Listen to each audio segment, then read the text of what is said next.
জীবনকে এক লম্বা যাত্রাপথ মনে করে এগিয়ে যাও।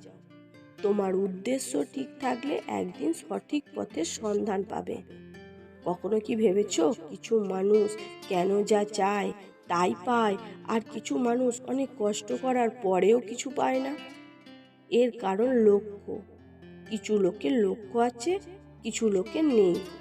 লক্ষ্য থাকলে অর্জন করতে পারবে, লক্ষ্য না থাকলে কিছুই পাবে না।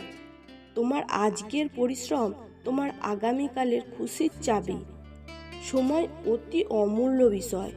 আপনি এটির মালিক নয়, তবে আপনি এটি ব্যবহার করতে পারবেন। জমিয়ে রাখতে পারবেন না, তবে আপনি এটি বুদ্ধিমানের মতো ব্যয় করতে পারবেন। তোমার সময় সীমিত, সুতরাং অন্যের জন্য বেঁচে থেকে সময় নষ্ট করো না। আপনি নিজের সময় কোথায় বিনিয়োগ করছেন তা সর্বদা বিশেষ লক্ষ্য রাখা প্রয়োজন, কারণ সময় নষ্ট করা অর্থের অপচয়ের চেয়েও শতগুণ খারাপ।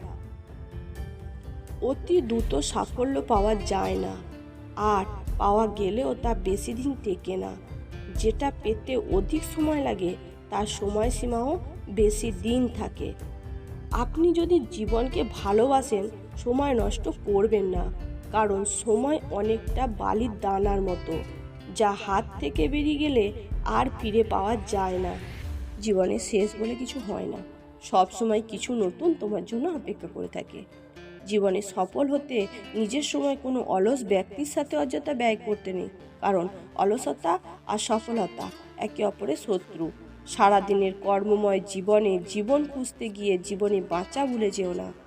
আপনার আজকের সিদ্ধান্তই এক মুহূর্তে আপনার কালকের ভাগ্য রূপান্তরিত করতে পারে। তাই সিদ্ধান্ত বুদ্ধির সাথে নিন। তুমি অন্যের কাছে মান্যতা পেতে গিয়ে জীবনের আসল সময়গুলো নষ্ট করো না, নিজেকে মান্যতা দাও। এক ব্যক্তি ছিলেন যিনি পরিশ্রম করার পরেও সাফল্য লাভ করতে পারেননি। তাই সময় দেবতার তপস্যা করতে বসলেন।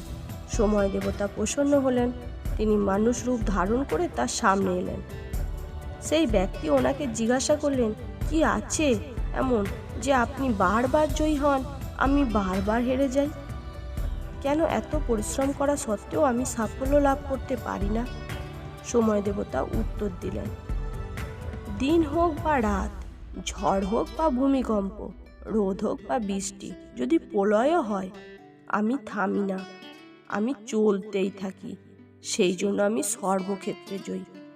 ঠিক তেমনি তুমি যদি সময়কে লক্ষ্য করে সর্বদা চলতেই থাকো, তাহলে তুমি কখনোই অসফল হবে না। বিশ্রাম নিতে পারো, কিন্তু কখনো থেমে যাবে না।